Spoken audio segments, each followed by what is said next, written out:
Hi, today I'd like to welcome Kate Silva from Beacon Parent Coaching. And we just got off a really exciting conversation about screen time because I'm dealing with a screen time issue with my 9-year-old.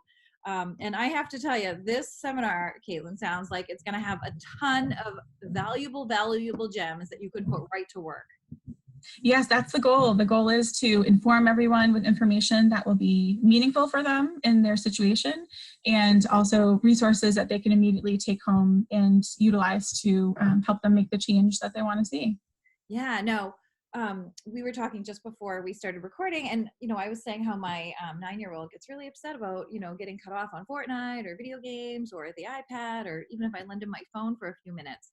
Now that is some type of response that's built in, right? How does that whole, how does the whole addiction, do we want to call it an addiction? Do we want to call it a tantrum? What do we want to call it? Some children are addicted to screens. So not all of them are. Some of them have the self-control and the self-actualization that they don't become addicted, but a lot of children statistically are becoming addicted to screens to the point where they cannot handle having it taken away or limited. So, we talked about how within those video games that they're engaging with, that the people who are creating these games are intentionally manufacturing them to deliver reinforcement within a short amount of time, just the right amount of time that it's going to keep the children engaged, because they don't want them to quit. They don't want them to get frustrated and shut it off and walk away. They want them to have that dopamine released within their brain so that it feels good and that they're having fun and that they feel like they are really, accomplishing something amazing here. And so that's what they're missing when all of a sudden we're cutting them off of this. And so if they're used to playing 4, 5, 6 hours a day, and then all of a sudden we're like, oh no, you're going to do an hour a day, it's really hard for them, but it's not impossible. I've worked with a lot of clients who have been able to decrease the amount of time that the children are in front of a screen, and they've seen amazing results in terms of their aggression, their hyperactivity, their social skills. All of that is directly related to having too much time spent in front of a screen.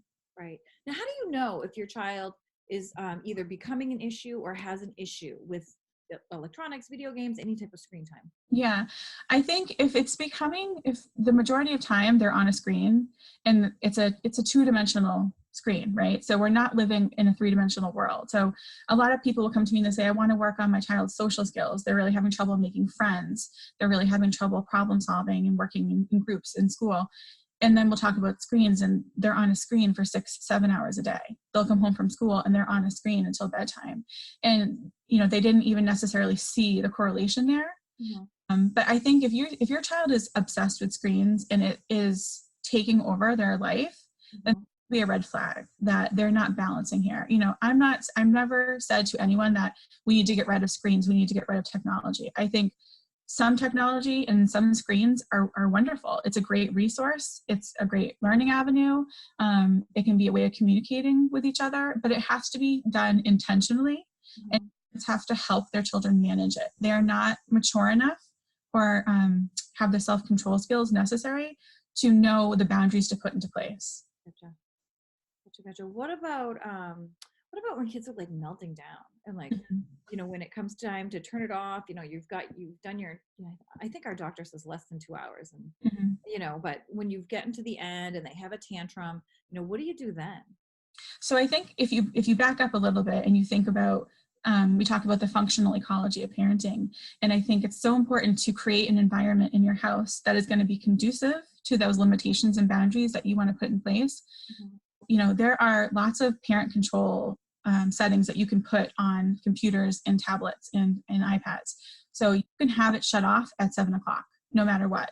And then you're out of the loop. It's not me, oh, sorry, Siri did it. It's shut off at 7 o'clock and, you're done now. So I think having those controls put into place and having it be consistent so that the child knows, like, if I whine or yell or throw a fit, that's not going to get it turned back on.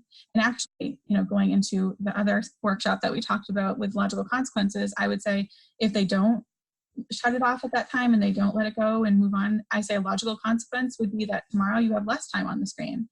And then that's showing me that your self-regulation isn't ready to be in front of a screen again.